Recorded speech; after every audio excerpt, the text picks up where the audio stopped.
সুফল পুজোয় বাড়ি চলে এসেছে আর সুফল বনগাঁয় আসলেই তো আমরা প্রতিদিন বিকালবেলা ঘুরতে যাবই। অ্যান্ড আজকে থেকে আমাদের পুজোর ঘোরাঘুরি স্টার্ট। তো এখন আমি আর সুফল বেরোচ্ছি। একটু পরে অনি আর প্রীতমদাও জয়েন করবে আমাদের। তো চলো ঘুরতে যাওয়া যাক। আর আমাদের এখানে তো সব জায়গাতেই অলরেডি লাইটিং জ্বলতে শুরু করে দিয়েছে। আর লাইটিং গুলো দেখতে এত যে ভালো লাগছে। তবে কিছু কিছু জায়গায় এখনো কাজ চলছে।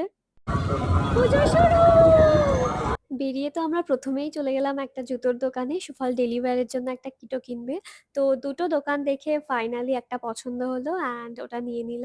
এরপর অনি আর প্রীতমদা চলে আসলো। আর অনি তো আজকে নতুন জামা পরে সেজেগুজে বেরিয়েছে। বাট আমি তো পুরোনো জামা পরেছি অ্যান্ড কিছু সাজিয়েও নি।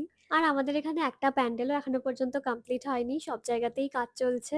এরপর আমরা চলে গেছিলাম মোমো খেতে। তো আমরা নিয়েছিলাম চিকেন স্টিম মোমো আর নিয়েছিলাম এই মোমোটা, যেটার নাম হলো কুরকুরে মোমো। বাট এটা তো খেতে একদমই মোমোর মতন লাগছিলই না, মনে হচ্ছিল কিছুর একটা পকোড়া খাচ্ছি।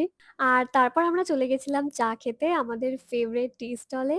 তো এভাবেই আমাদের পুজোর শুরুটা অর্থাৎ তৃতীয়ার দিনটা কাটলো। So yeah, that's it for today. Bye bye.